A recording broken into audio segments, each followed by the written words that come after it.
I did a video the other day on communication skills and it got some great feedback. And I thought, you know what, let me take it to the next level. And I wanted to do a presentation here of tutorial, a video, and educational piece on actual public speaking. I know it's something that a lot of people are very afraid of. So let's go through it. There's 5 different tips that I'm going to give you. The first one is be prepared. There can't be anything more important to you in this effort, in this project to present something well, then be prepared. Because if you're not prepared, you're going to be nervous. You're not going to be able to just kind of relax and take it easy. And I'm doing this video. This is going to be one take. I'm going to mess up a couple times. That's just the way it is. But I'm prepared because I've been doing public speaking for a lot of years. I've spoken in front of groups as many as probably 3,000 or 4,000, and I've spoken in front of some smaller groups that are pretty intense. I actually had an opportunity to share a stage with a gentleman by the name of Glenn Morshower, who's a famous actor, and he teaches public speaking. And I went on the day after him, and this was a whole 3-day workshop for people who were learning how to be salespeople and marketers and public speakers. Pretty intense stage, and that was a fun one. If I remember, I'll share something that I learned there. But first is be prepared. I always say I don't want to go on stage, I don't want to present something unless I can say it backward, or I can start from any point and feel comfortable with it. Because then I don't have to think about it. I can just relax and do the things I need to do and concentrate on gestures and concentrate on motions and really just be authentic and be original and be genuine, because I'm not worried about what was the next line I was going to do. Also, as much as possible when you're giving a presentation, you don't want to read. I mean, sometimes you have to, maybe you need reference stuff, but when you become too dependent upon some materials because you're not prepared enough, the audience gets a little bored. So make sure you know your stuff well before you plan on presenting it to someone else. If they invited you to come or you invited yourself to be there, make sure you deliver. The second thing is use your nerves. Let them motivate you. Let them energize you. You're going to be nervous no matter how prepared you are. It's just the thing. They say I think it's 3 things in life that are the scariest. One is public speaking. One is the fear of death. And then the other one is, I guess, buying real estate for some reason, buying a home. I think that's exciting. But public speaking is something that people are terrified about. So here's something I learned a long time ago. I was doing a course. It was actually called the Dale Carnegie course, and it was a public speaking course. And the instructor there said something great that I always remembered, and I use this often when I help people. He said, you're always going to have butterflies, if you know the expression, butterflies in my stomach. He says, don't expect them to go away. Just help them fly in formation and use that energy that the nervous energy can give you, turn it into excited energy. Take a couple deep breaths, accept the fact that you're going to be nervous. You're looking out across a crowd of thousands of people, or maybe you're looking out across a crowd of 5 people that are extremely important. They're all looking at you and they're expecting a lot, and it's your job to go up there and wow them, or at least get through that without crying and passing out. So I would say just really understand and accept you're going to be nervous. That's part of it. Don't let it get you down. Don't let it stop you, and just take a deep breath, take a couple deep breaths. I like to drink some hot tea with honey before I speak. One, it kind of calming, the whole tea thing, and also it helps your throat. So use those butterflies to help you get them flying in formation. Use the energy to project and make sure that you're ready, prepared, and then take that energy and let it out, and then project to the crowd. And that's actually the third step, is project properly. Here's where people make a big mistake. Let's just say you're speaking to a room, a classroom style size, and you're going to have somebody that's right in front of you. And the mistake people make is they talk to the person closest to them. And then the person in back, unfortunately, can't really hear. And the person in back not hearing you is unacceptable. If you talk to the person in the back of the room and bring up your voice just slightly and project a little bit, even though the person in front may think it's a little too loud, it's not going to be. So what you need to do is really, I always say, just talk to the back of the room, whatever that room is. And if you have a microphone, also realize the same thing. Pay attention to the depth of the microphone and the crowd and different areas, and just make sure that you're always talking to the back of the room and projecting your voice properly. And that way everybody can enjoy what you have to say and everybody can hear you, because the worst thing that can happen is you're talking, people can't hear you, and before you know it, you see tops of heads, or these days, you see phones. I've been in those meetings where you look around and everybody's doing this, and that's the last thing you want to do. And sometimes just a little voice change when someone's on their phone or someone's not paying attention, and just projecting a little bit more like that will get people to go, oh, what was that, what I miss?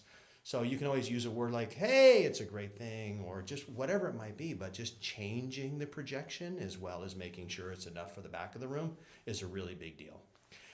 Next, tip number 4, there's thousands of tips. We're just going to go through 5 today. 5's broken down into 3, but tip number 4, connect with your audience. How many times have you been to a presentation where someone's standing there, and if they're behind the podium, it's even worse, or they're reading something, or they're talking, and they just go like this, and they talk, and they talk, and they tell you how wonderful things are, and their product is great, or their service is great, or if it's in class, the history of the Incans or the Mayans or whatever it might be, and they're just talking and going like this, and that doesn't work. So you need to make sure that you talk to everybody in the room. And it's hard here because there's only one camera, but I'll give you an example. If you're watching me, and if I'm kind of moving around and I'm talking, and then I come over this way and I find someone and I talk to them for just a moment, and then I can look to someone in the back of the room, and you can even point to them like, this is for you. Bring them into the game a little bit, then come over here, come back in the front, walk over here. And it's not, I just kind of did this little cheesy Steve Martin thing, if you know who that is. But just connect. And it's not uncomfortable. It's just a moment where you say something, and maybe there's something you're saying that it might apply to someone. You noticed earlier that that person reacted to something you said, and now you're getting back to a similar topic or something where you might want to go and, and just kind of, right? Get a little nod. If you ask a question, there's nothing wrong with saying, and we all agree that blah, blah, blah, whatever it might be, right? You don't have to say right, just, and you can actually get people to do things, You don't even have to say, raise your hand sometimes. If you say, hey, who agrees that this is the best thing we've ever seen? People will just raise their hand. So whatever it is to connect with the people and not have them just standing there watching you drone on and drone on and drone on, do that. Whether it's eye contact, well, not whether it's eye contact, it has to be eye contact, and it has to be contact with each person. And then also just a little movement, a little acknowledgement. I'm Italian, I talk with my hands a lot, probably too much. But the reality is you can really kind of make a point. If I'm talking like this and I say, the sky is blue and I love it and it's a beautiful day and I think I'm going to go do something fun. Or, hey, the sky is blue, it's a beautiful day and I think I'm going to go do something absolutely amazing. Same basic words, just a couple little things, karate chops, that make it just a little bit more interesting. And then maybe finish with, who wants to go? Whatever it might be, just something to bring the audience into it, okay? The last tip for now, number 5, kind of goes with this next one, connecting with the audience, but the last tip, number 5, is be real and be alive. Again, I've said it a bunch of times. You've been to those speeches where someone's on stage and they're basically reading you something. I'll just say it. There's a lady, the old Federal Reserve Chair, Janet Yellen is her name. She was on TV today, and I walked by the TV and I said, oh, there she is, the cure for insomnia. She'll put you right to sleep. And respect for her and her role and what she did. But the bottom line is, as a presenter, she's horrible. It just goes on and droning on, and there's nothing there, and I don't want to listen, but I have to. So be real and be alive. Be something other than just this person that's up there nervous, worried. Relax. All it is a bunch of people that are the same as you. They all got up in the morning and they had a bad night and they had a good morning. They had some coffee. They put their pants on one leg at a time, just like you. There's no reason to be nervous. And remember, if you're on the stage, they're there for you more than you're there for them. Maybe you're presenting to them, but they're all sitting there and they're wanting you to succeed and they're wanting you to say something good. So just be real. Be real with them, and if you mess up a little bit and something happens, it's okay. Make a joke of it. If you trip, deal with it. Be alive, be real, be something that they can connect with, going back to the other thing. Don't be monotone. It doesn't work. And I know it's hard. And in that vein, the other mistake a lot of people make is they get up and they just talk real fast. And I'm talking a little fast now because I don't want this to go on for 30 minutes. But the reality is, when you do a public speech, what happens is, if you're going to say, going back to my beautiful day thing, oh, it's a beautiful day and the sun is shining and the sky is blue and the flowers are great and oh my gosh, I'm looking to go outside, and all of a sudden that turns into, it's a beautiful day, and before you know it, you're just flying through it. and kids, younger kids do this a lot when they get nervous. They just speed up. So I know when I was having my kids practice speeches for their school, I would make them say it at about half speed. The sky is blue. The flowers are beautiful. It's a wonderful day. And then once they get nervous and the nervous energy kicks in, suddenly that becomes somewhat normal speed. So practice it much slower and practice it with some pauses, some voice fluctuation. This is how you're real. You know, when you're in a conversation with someone, how often are you going, oh yeah, da, da, da, da, da, da, da. No, you're emotional. If you're telling a story with your friends and you're gossiping, or you're talking about the game, or you're talking about fashion, or you're talking about a concert you went to, does anybody ever go, oh, I went to that Morgan Wallen concert and it was so amazing. It was the best thing I've ever done. I can't wait till this next one. No, you're like, oh my God, that concert was amazing. There were pyrotechnics. Whatever it is, fluctuate your voice a little bit. Use it in your favor, because what's going to happen is it's going to get people back engaged. Remember I said earlier, just a little change in your tone can get people back in the game, right? There you go. Just a little change. I came down a little bit low. You listened a little bit. And then all of a sudden we bring it back up because you know I'm about to say something amazing. I didn't. I said I was going to say something amazing, but all it was the tone that got you there. So use the voice fluctuations, practice it, practice it, practice it. And those are the 5 tips. And I'm going to give you a bonus tip.